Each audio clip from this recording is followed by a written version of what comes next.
Good morning. कल हम लोगों ने थॉमसन मॉडल और रदरफोर्ड मॉडल पढ़े थे एटम्स वाले चैप्टर में, और हमने कुछ सिमिलरिटीज पे काम खत्म किया था। तो मैंने आपसे कहा था कि आप ये लिख के रखना एक दो पॉइंट, डिफरेंसेस या डिसिमिलरिटी। हम बात करें डिफरेंसेस या डिसिमिलरिटीज की। एक साइड में ले रहा हूं थॉमसन्स मॉडल और दूसरी साइड आपका है रदरफोर्ड्स एटॉमिक मॉडल। ये प्लम पडिंग मॉडल था और वो न्यूक्लियर मॉडल था। इन दोनों में अगर आपने कुछ डिफरेंसेस लिखे हों, देखो पहला डिफरेंस, थॉमसन मॉडल में एटम के अंदर यूनिफॉर्म मास डिस्ट्रीब्यूशन रहा। पूरे एटम में मास यूनिफॉर्मली बटा हुआ होता है, जबकि रदरफोर्ड मॉडल में न्यूक्लियस के पास तो बहुत ज्यादा डेंसिटी है, फिर खाली जगह आ जाती है, फिर थोड़ा सा मास इलेक्ट्रॉन में, यानी कि इसमें आपका आता है non uniform mass distribution.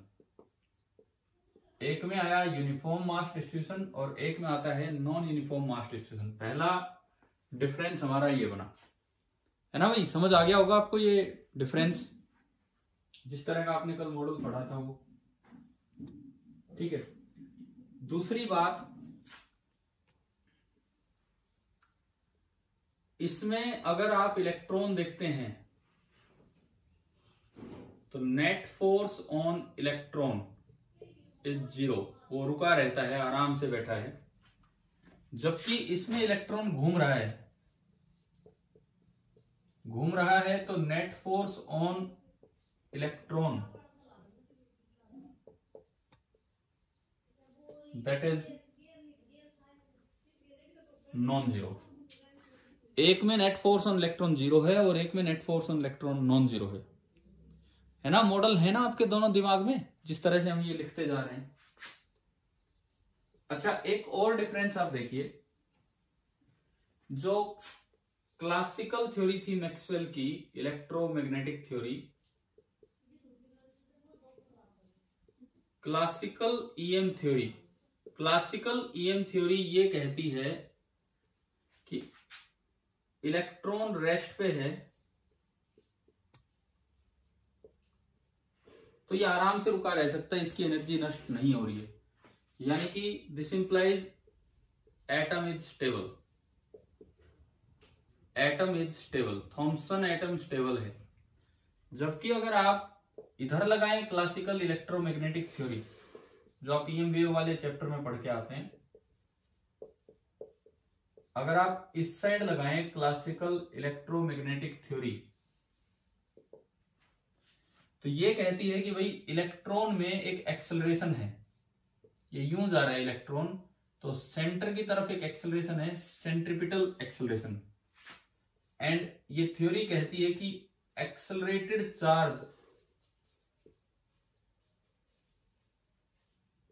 Radiates energy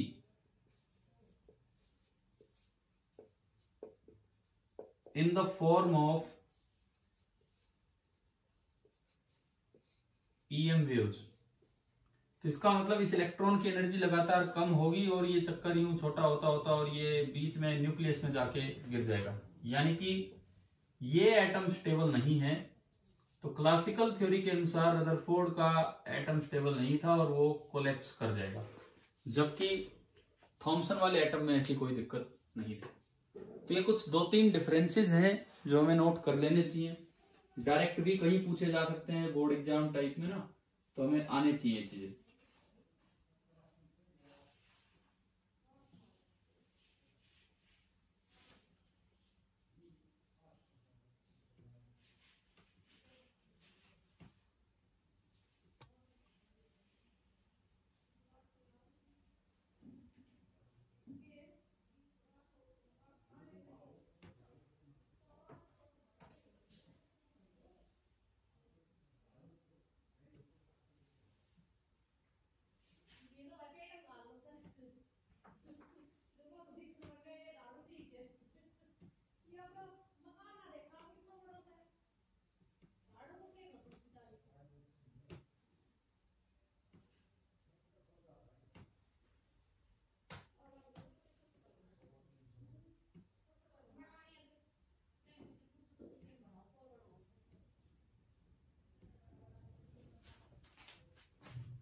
चलिए, डिफरेंसेस और सिमिलरिटीज आपको क्लियर होगी होंगी, आपने नोट भी कर दी होंगी।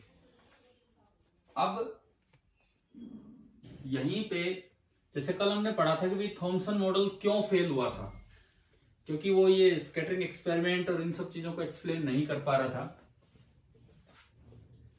एक बार ये बताओ, अल्फा रे स्कैटरिंग एक्सपेरिमेंट आ गया समझ? कल पढ़ा होगा हमने, आ गया, वो क्लियर हो गया? हाँ जी, ठीक है। तो डिफरेंसेस होने के बाद ये रदरफोर्ड मॉडल क्यों फेल हुआ, इसका क्या कारण है, वो अभी डिफरेंसेस में आ चुका है। फिर भी मैं दो बातें आपको बताऊं कि फेलियर ऑफ न्यूक्लियर मॉडल या Rutherford's model, failure of Rutherford's model, इसका क्या कारण रहा।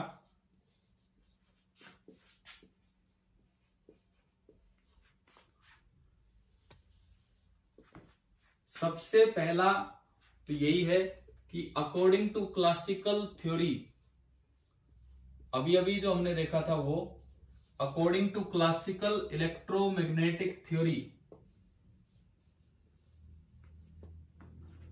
The atom will collapse.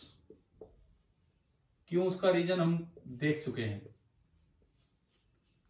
और दूसरा इसका फेल होने का रीजन ये रहा कि जो H एटम था उसकी स्पेक्ट्रल सीरीज ऑब्टेन हो रही थी, spectral series of H atom, जो आपने केमिस्ट्री में अपने नाम सुने हैं, इस चैप्टर में दोबारा आएंगे, वो सुने हैं नाम, लाइमन सीरीज, बामर सीरीज। बताओ अगली सीरीज का क्या नाम होता है? पढ़े हैं ना कभी ये केमिस्ट्री में नाम? इस तरह की series, these could not be explained. ये मॉडल इस तरह की सीरीज को एक्सप्लेन नहीं कर पाया था कि क्यों ये इतना वेरिएशन था। ये जब हम सीरीज पे जाएंगे तब हम देख रहे होंगे। तो रदरफोर्ड मॉडल के फेल होने के जो दो पॉसिबल रीजन थे वो ये बताए जाते हैं। तो आप ये भी अपनी कॉपी में नोट कर लीजिए। आपको इस साल सब्जेक्टिव पेपर भी देना है, बोर्ड एग्जाम, तो उसमें इस तरह की बातें आपसे पूछी जा सकती हैं।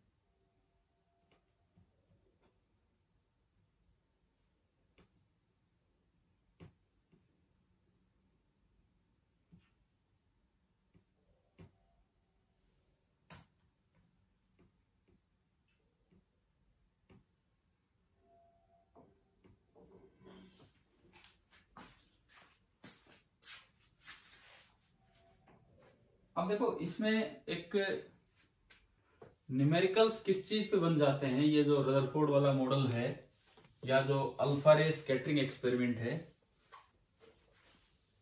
उसके अंदर एक इंपॉर्टेंट सा पॉइंट हमारा आता है,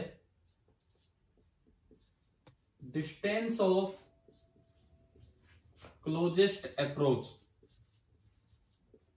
कल तो नहीं किया होगा हमने डिस्कस शायद, अल्फा रे स्कैटरिंग एक्सपेरिमेंट में। क्या कल ये सीखा था कि हमने डिस्टेंस ऑफ क्लोजेस्ट अप्रोच या नहीं? बताओ प्लीज। आर नॉट कैस, क्या कह रहे हो? कल किया था ये distance of closest approach?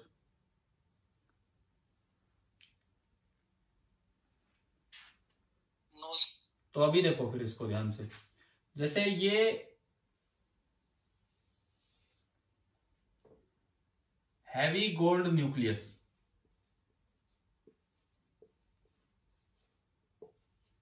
This is heavy gold nucleus, और गोल्ड का एटॉमिक नंबर होता है 79। ये इसकी सेंट्रल लाइन है, बिल्कुल सेंट्रल लाइन पे हमने ये एक मान लिया अल्फा पार्टिकल।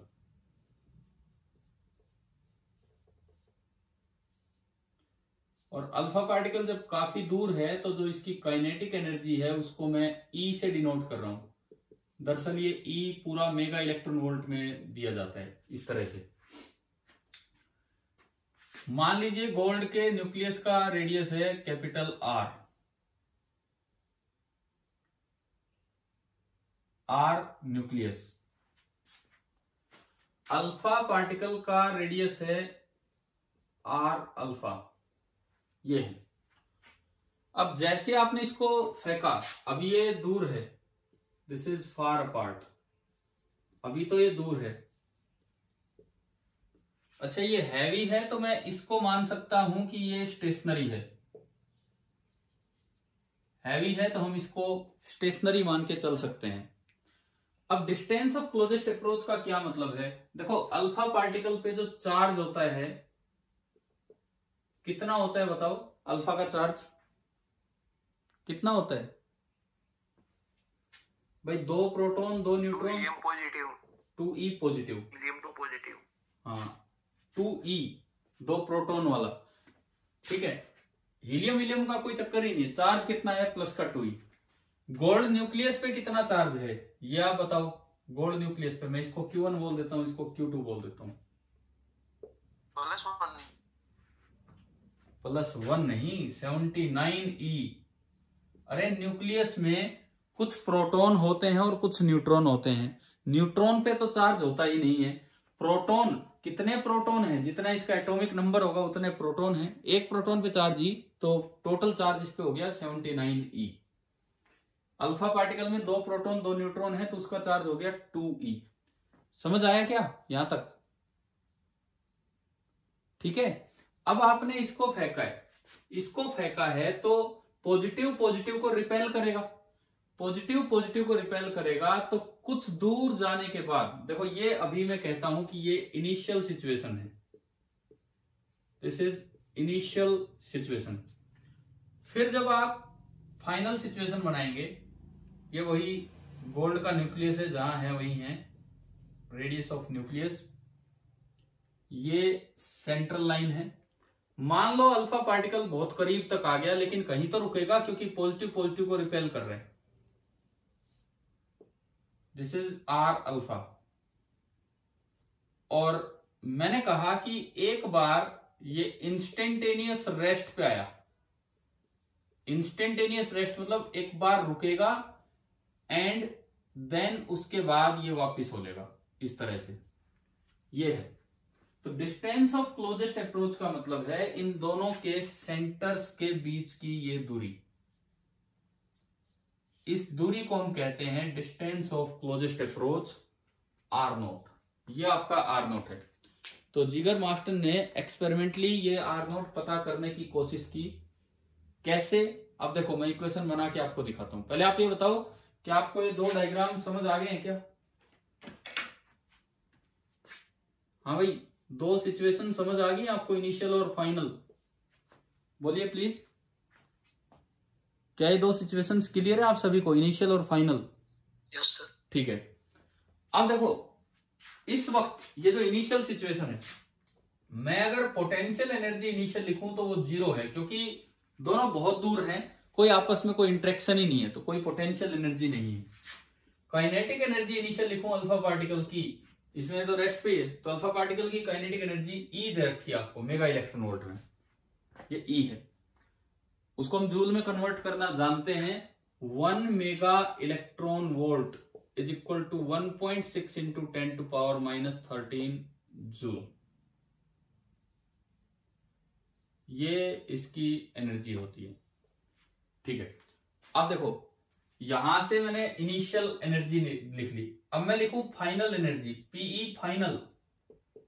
तो आपको इलेक्ट्रोस्टैटिक्स कहता है कि जब 2 चार्ज, एक Q1 एक Q2 कुछ भी दूरी पे होते हैं, तो फॉर्मूला होता है पोटेंशियल एनर्जी का K, जो होता है 1/4πε0, Q1 79e, Q2 2e divided by separation between their centres, और वो हो गया आपका R0।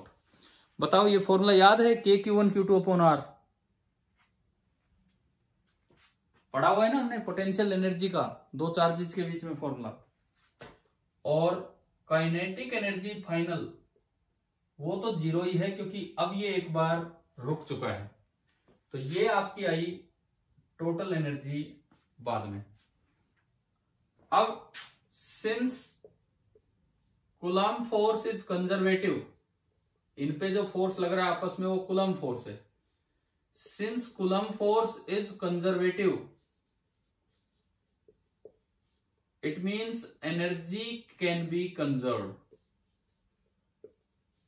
It means energy can be conserved. Energy conservation का मतलब है potential energy initial plus kinetic energy initial that is equal to potential energy final plus kinetic energy final. एक बार आप ये नोट कीजिए यहां तक, उसके बाद हम इसको यूज करेंगे।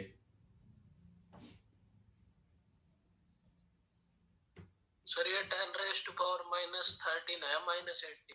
13 मेगा भी तो लगा है भाई, जो मेगा का 10⁶ होता है और 1 जूल में 1 इलेक्ट्रॉन वोल्ट में होते थे 1.6 इंटू 10⁻⁻19।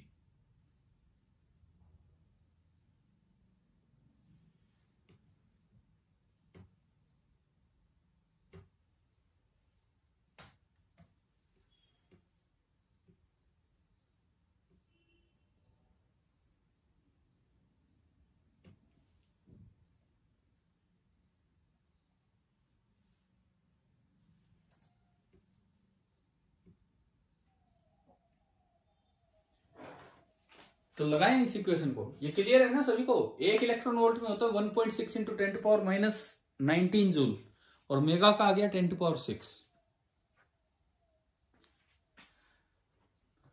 चलो तो इसमें हम एनर्जी कंजर्वेशन की इक्वेशन बनाते हैं।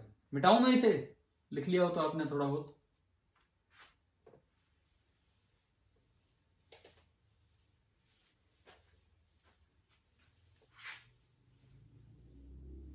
आप अगर एनर्जी कंजर्वेशन वाली इस इक्वेशन को ऊपर यूज करें तो potential energy 0, kinetic energy initial ये भी 0, पोटेंशियल एनर्जी काइनेटिक एनर्जी 0 नहीं, kinetic energy E, potential energy final 1/4πε0 79E 2E divided by R0 and kinetic energy final is 0। तो मुझे यहां से R0 चाहिए था, तो R0 निकला 79E इंटू 2E अपॉन 4πε0 और इंटू E। ये E आपका मेगा इलेक्ट्रॉन वोल्ट में है। क्या ये इक्वेशन समझ आ गई आपको कि डिस्टेंस ऑफ क्लोजेस्ट अप्रोच इन्होंने कैसे निकाली? अच्छा, ये बीच का जो सेपरेशन है, सपोज मैं इसे x बोल दूं, बीच का जो गैप है वो x है, तो ये जो आपका R0 इस फाइनल डायग्राम से हमें दिख रहा है, R0 is equal to radius of nucleus of gold plus radius of alpha particle plus उन दोनों के बीच का separation. It means gold nucleus will be less than R0। ये तो हमें इस नीचे वाले डायग्राम से समझ आ रहा है कि गोल्ड न्यूक्लियस जो है R0 से कम होगा, लेकिन उसका रेंज का आइडिया लग जाए कि भाई R0 कितना आया, वहां तक का हमें आइडिया लगे। बताओ एक बार, ये इक्वेशन समझ आ गई और वो जो उधर लिखा है वो क्लियर है ना आपको, कैसे बनाया हमने? हाँ जी बोलिए, कोई डाउट इसमें? No sir. ठीक है, अब देखो ये R0 जब वैल्यूज रख के देखा गया तो सबसे पहली बात for 5.5 mega electron volt alpha beam, एक ऐसी अल्फा की बीम डाली गई जिसमें एक पार्टिकल की एनर्जी थी 5.5 मेगा इलेक्ट्रॉन वोल्ट, उसके लिए जो R0 निकला 79 into E 1.6 into 10⁻⁻19 2E 2 into 1.6 into 10⁻⁻19 divided by 4πε0। अब 1/4πε0 होता है 9 इंटू 10⁻9, ये हम इलेक्ट्रोस्टैटिक से पढ़ के आए हैं, और डिवाइड बाई E एनर्जी है 5.5 मेगा इलेक्ट्रॉन वोल्ट को SI यूनिट में कन्वर्ट करें तो 1.6 इंटू 10⁻⁻13। ये SI यूनिट में आंसर आया, और जब इसको निकाला गया तो ये जो R नोट आया था, this was nearly 40 into 10⁻⁻15 metre, जिसको आप कह सकते हैं 40 फर्मी या 40 FM। FM मतलब फेम्टोमीटर। तो इससे गोल्ड के न्यूक्लियस के साइज का एक आइडिया लगा कि वो तो फर्मी मीटर में गया साइज, क्योंकि R नोट आया है और गोल्ड का न्यूक्लियस तो इससे भी छोटा मिलेगा, यानी कि एटम का साइज तो एंगस्ट्रॉम में होता है, लेकिन न्यूक्लियस का साइज गया फर्मी मीटर में। अच्छा, अगर जब ये वैल्यू लेके देखी गई 7.7 मेगा इलेक्ट्रॉन वोल्ट, देखो जो ओरिजिनल एक्सपेरिमेंट जब किया था उसमें तो ये वैल्यू उन्होंने दी थी 5.5 ही, उसमें तो उन्होंने शुरुआत में वैल्यू लेके चले थे 5.5, लेकिन जब 7.7 का भी लेके देखा गया for 7.7 mega electron volt alpha beam, इसके लिए जब देखा गया तो ये जो R नोट कैलकुलेट हुआ, भाई यही वैल्यू रखनी है, 5.5 की जगह 7.7 आना है, और ये R नोट निकला 30 फर्मी मीटर। तो आप जितनी तेज अल्फा को फेंकोगे, जितनी तेज अल्फा को फेंकोगे उतनी पास तक पहुंचेगा वो। तो अगर E बढ़ाएंगे तो R नोट क्या होगा, कम होगा। ये इस एक्सप्रेशन से भी पता लग रहा है, वैसे भी हम लॉजिकली सोचे तो पता लग रहा है कि ये कैसे है। यहां आके एक बार इंस्टेंटेनियस रेस्ट पे आया था और इसी का हम यूज कर रहे हैं। लेकिन जो असल में जो एक्चुअल गोल्ड न्यूक्लियस बाद में पता लगा, ये काफी ज्यादा आया था, फर्मी मीटर में आया, ये रेंज पता लगी। एक्चुअल गोल्ड न्यूक्लियस बाद में कुछ और एक्सपेरिमेंट हुए जो हमें नहीं पढ़ने हैं, ये बाई इलेक्ट्रॉन स्कैटरिंग एक्सपेरिमेंट इन्होंने ये सब करवाया था। तो जो गोल्ड का न्यूक्लियस है वो लगभग निकला था 6 फर्मी मीटर। ये हम वैसे याद रखें। तो मुझे लगता है आपको ये रिजल्ट समझ आ गए होंगे डिस्टेंस ऑफ क्लोजेस्ट अप्रोच के, आप ये नोट कीजिए।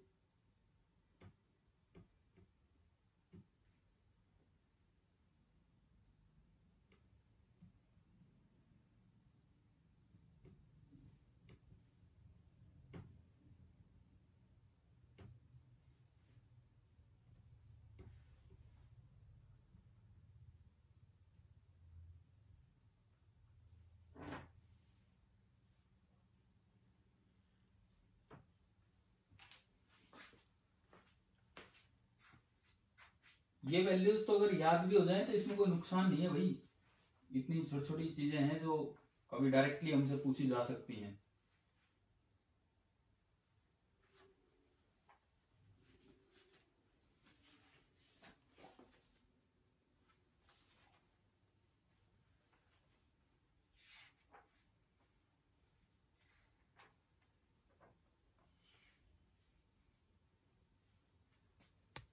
हाँ जी, हो गया क्या, बताओ, नोट हो गया?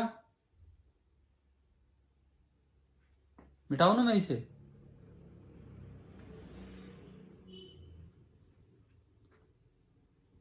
लिख लिया है कि लिख रहे हो?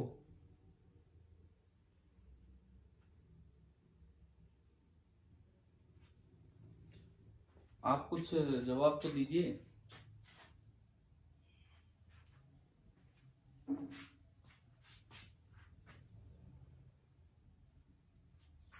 Yes sir. चलो ठीक है। तो एक तो हमने सीखा distance of closest approach,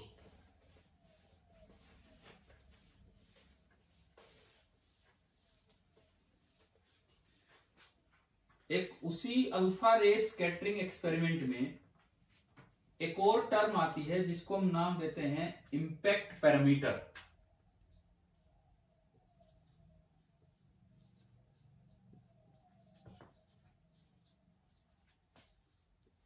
impact parameter symbol इसको देते हैं B।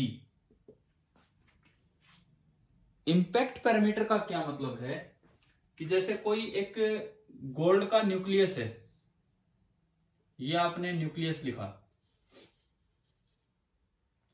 ये सेंट्रल लाइन है।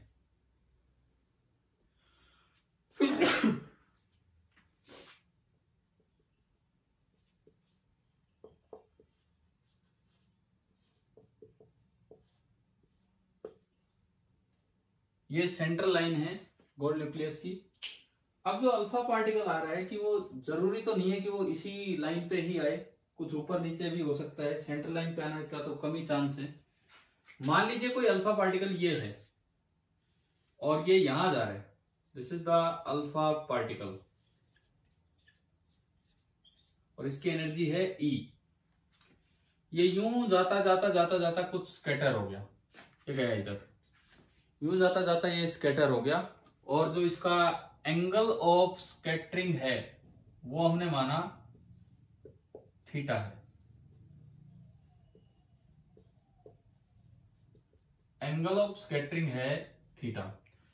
तो जब ये काफी दूर था, जब इसका इस पे असर नहीं हुआ है गोल्ड न्यूक्लियस का, उस वक्त इसकी लाइन ऑफ मोशन और न्यूक्लियस की सेंट्रल लाइन के बीच का जो गैप होता है, इसे हम बोलते हैं इंपैक्ट पैरामीटर।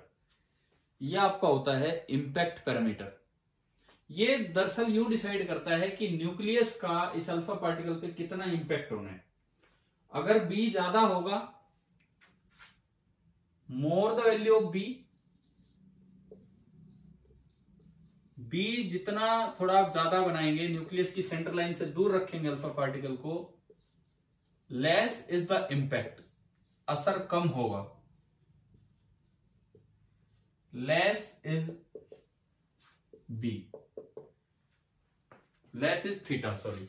जितना ज्यादा आप बी करोगे थीटा उतना ही कम होगा। बी जितना कम करोगे, for B tends to zero, for B tends to zero theta tends to 180 degree. अभी आपने डिस्टेंस ऑफ क्लोजेस्ट अप्रोच लिया था, उसमें बी बिल्कुल जीरो किया था, तो थीटा आपका कितना बन गया था? बी जब बिल्कुल जीरो किया उस वक्त थीटा वो इस लाइन पे जाकर उल्टा ही हो गया था, यानी कि आपका थीटा कितना बना था? बिल्कुल 180 डिग्री। देखो ये गोल्ड न्यूक्लियस है, इसके पास चार्ज है ZE, जेड वही 79। अल्फा पार्टिकल के पास चार्ज है 2E। तो इस बी और थीटा में एक रिलेशन होता है जो हमें लाने की जरूरत नहीं है, लेकिन हम याद रख लें तो ठीक ठाक सा रिलेशन है। क्या है? बी और थीटा में, और उससे सेटिस्फाई भी हो रहा होगा, B is equal to 1/4 pi epsilon naught, ये तो वही आपका इलेक्ट्रोस्टैटिक फोर्स कांस्टेंट है, into ZE² by E। ZE², E और E का मल्टीप्लीकेशन होके ZE² बाई E, और साथ ही साथ बनता है कोट ऑफ हाफ एंगल। जो भी ये स्कैटरिंग हुई है उसका आधा एंगल का कोट ऑफ हाफ एंगल, ये यहां पे बनता है। देखो ये रिलेशन है, ऐसे भी यूज नहीं करवाते हैं आपसे, लेकिन याद हो जाए तो कोई नुकसान भी नहीं है। इससे ये तो कंफर्म हो रहा है कि बी ज्यादा होगा। देखो more B, this implies more cot theta by 2, this implies less tan theta by 2, this implies less theta by 2, and this implies less theta. तो जितना ज्यादा आप बी करोगे थीटा उतना ही कम होता चलेगा। ये एक पैरामीटर है जो इंपैक्ट डिसाइड करता है कि कितना होने वाला है, इसे हम कह दिया करते हैं इंपैक्ट पैरामीटर। ये भी आप लिख लीजिए उसी के साथ, उसी की डिटेल में हम बढ़े जा रहे हैं आज। पहले हमने डिस्टेंस ऑफ क्लोजेस्ट अप्रोच पढ़ा अल्फा रे स्कैटरिंग एक्सपेरिमेंट का, देन हम उसके बाद चल पड़े अब इंपैक्ट पैरामीटर की तरफ।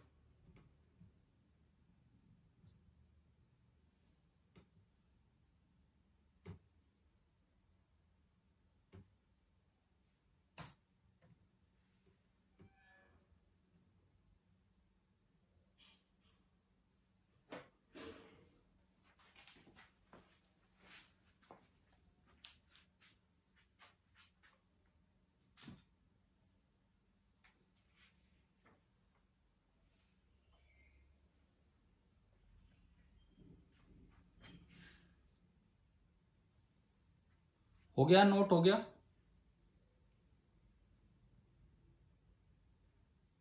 चलें जी आगे, हो गया हो तो।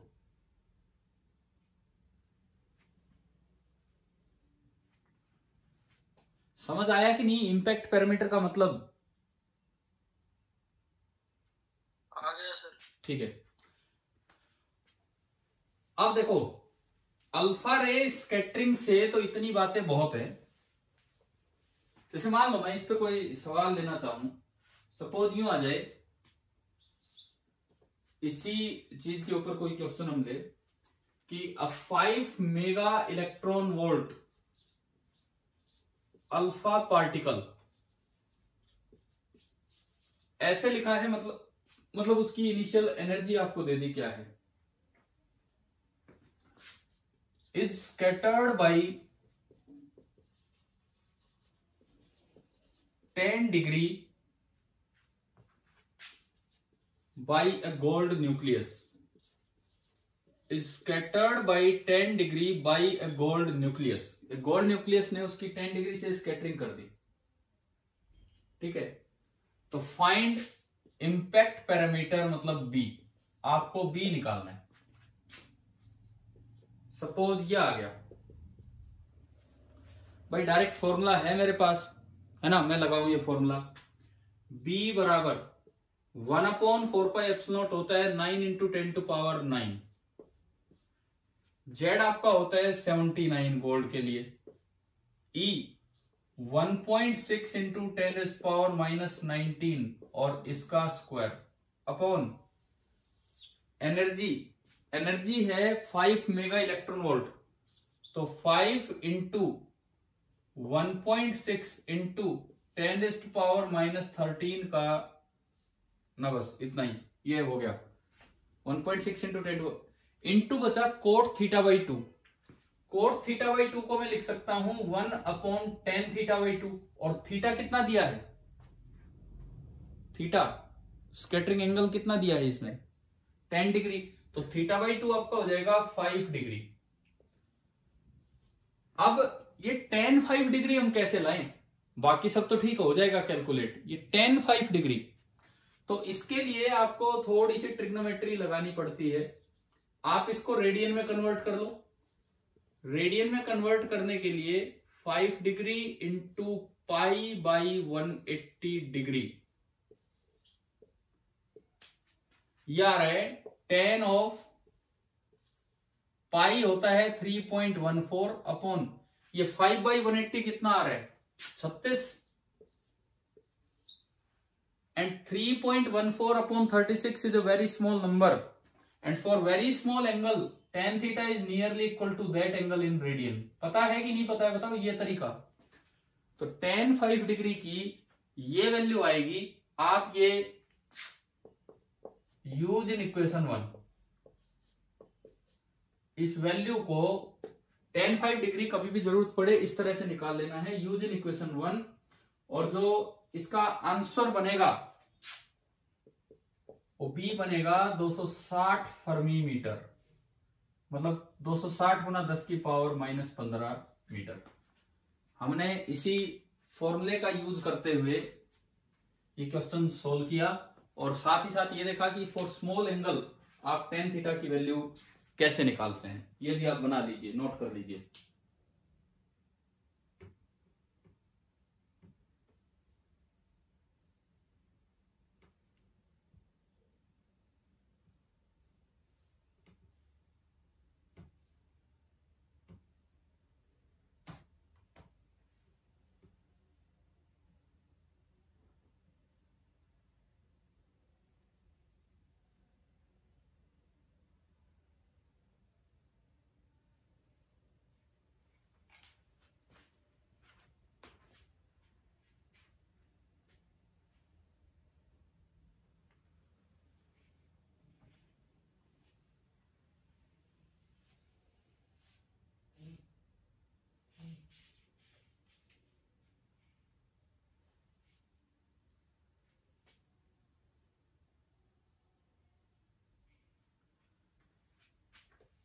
हो गया होगा, है ना।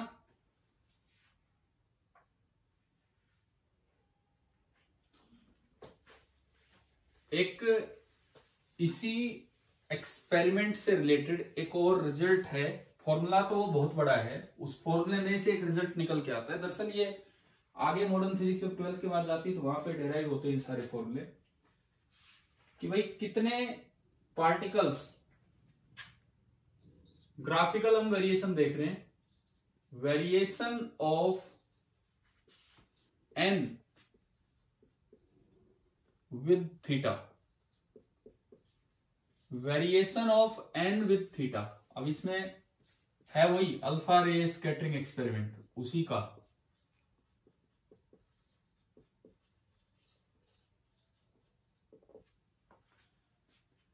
यहां पे थीटा तो क्या है आपका, स्कैटरिंग एंगल, और n क्या चीज है, नंबर ऑफ अल्फा पार्टिकल्स पर यूनिट एरिया। मैं लिख दूंगा यहां पे ये चीजें।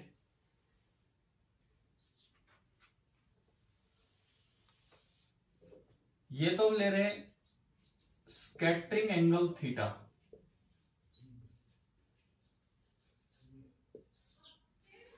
और यहां हम ले रहे हैं नंबर ऑफ अल्फा पार्टिकल्स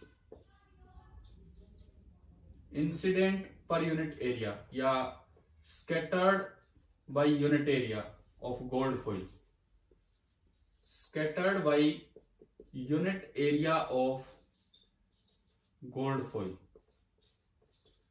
अच्छा आप ये बताओ, आपने कल पढ़ा था ज्यादातर पार्टिकल्स कम एंगल पे गए थे या ज्यादा एंगल पे गए थे? ज्यादातर पार्टिकल्स तो कम एंगल पे तो बहुत ज्यादा पार्टिकल गए, और ज्यादा एंगल पे बहुत ही कम। और ये आप ऐसा एक रिलेशन याद रखना, 1/sin⁴। ये मतलब n और थीटा में मैं एक रिलेशन आपको बता रहा हूं कि 1/, ये वही हाफ एंगल आता है यहां भी, बड़ा सा फॉर्मूला है जो फॉर्मूला हमें याद नहीं रखना है, लेकिन ये रिलेशन हमें याद रख लेना है। चलिए अभी तो समय हो रहा है, इससे आगे हम अपना काम कल कंटिन्यू करते हैं। मुझे लगता है कि स्कैटरिंग एक्सपेरिमेंट वगैरह ही थोड़ा और क्लियर हो गया होगा आप लोगों को। ठीक है भाई, समझ आया आज की क्लास में जो जो हमने पैरामीटर्स पढ़े ये सब? Thank you.